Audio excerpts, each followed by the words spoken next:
2025 оны сүүлээр 2 настай хүүхэд сэтгцнөлөөлөх хэм их хэмжээгээр уусны улмаас их хүүхдийн эрүүл мэндийн үндэсний төвийн эрчим тэмцлэгээний тасагт ирээд нас орсон харамсалтай хэрэг гарсан байна. За энэ мэтчлэн хүүхэд аливаа эм бүтээгдэхүүнийг санаандгүй ууж хордох тохиолдол илбэг байгааг эмч нар анхаарууллаа. За нөгөө талаар нөгөө хэрэглээд байгаад бид бүхний тэр бүтээгдэхүүнүүд маань хүүхдийн анхаарлыг татахаар өнгөтэй, үнэртэй, савлгаатай, амттай одоо хэлбэр дүрс нь анхаарал татахаар ийм гоё байгаад тэгэнгүүт нөгөө хүүхдүүд маань бага насны хүүхдүүд маань учир мэдэхгүй юм чинь аваад идчихдэг, уучдаг, амсаад үзчихдэг. Эннээсээ болоод хордож ирээд байгаа. За хамгийн багадаа нэг 4-өөс за тэгэл дээшээ 8, 9, 10 гэл хоногтой ирдэг гэсэн үг. За тэгээ энэ хүүхдүүдээс маань одоо хордлтын шалтгаантай хэвтэн эмчилүүлж байгаа хүүхдүүд бас нэлээдгүй байгаа.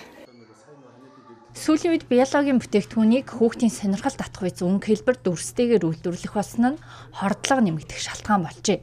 Тухайлбал гэлэн бог, цэлцэгнөр мэд хэлбэр дүрс өнгөтэй. Хүүхдүүд үүнийг амдаа хийснээр хагарч улмаар хорддог байна. Энэ төрлийн химийн гаралтай бүтээгдэхүүнээс хордсон хүүхэд насан туршдаа амьсгалын замын урхагтай болж үлддэг байна. Тэр хордолд яагаад амь насанд аюултай байдгийг бэ гэхээр тухайн бодисыг ууж идсэн тун хэмжээ. За тэр хүүхдэд тусламж эмнэлгийн байгууллагт ирсэн цаг хугацаа. За үзүүлсэн тусламж үйлчилгээнээс нь шалтгаалаад хүүхдийн биеийн байдалд гэмтэл учрах уу, учрахгүй юу, за нас орох уу гэдэг ийм тохиолдлууд яригддаг гэсэн. 2025 онд их хүүхдийн эрүүл мэндийн үндэсний төвийн яаралтай түргэн тусламжийн дасагт хордлогын шалтгаанаар 8000 гаруй хүүхэд ханджээ. Үүний 200 орчим нь хэвтэн эмчилүүлсэн байна.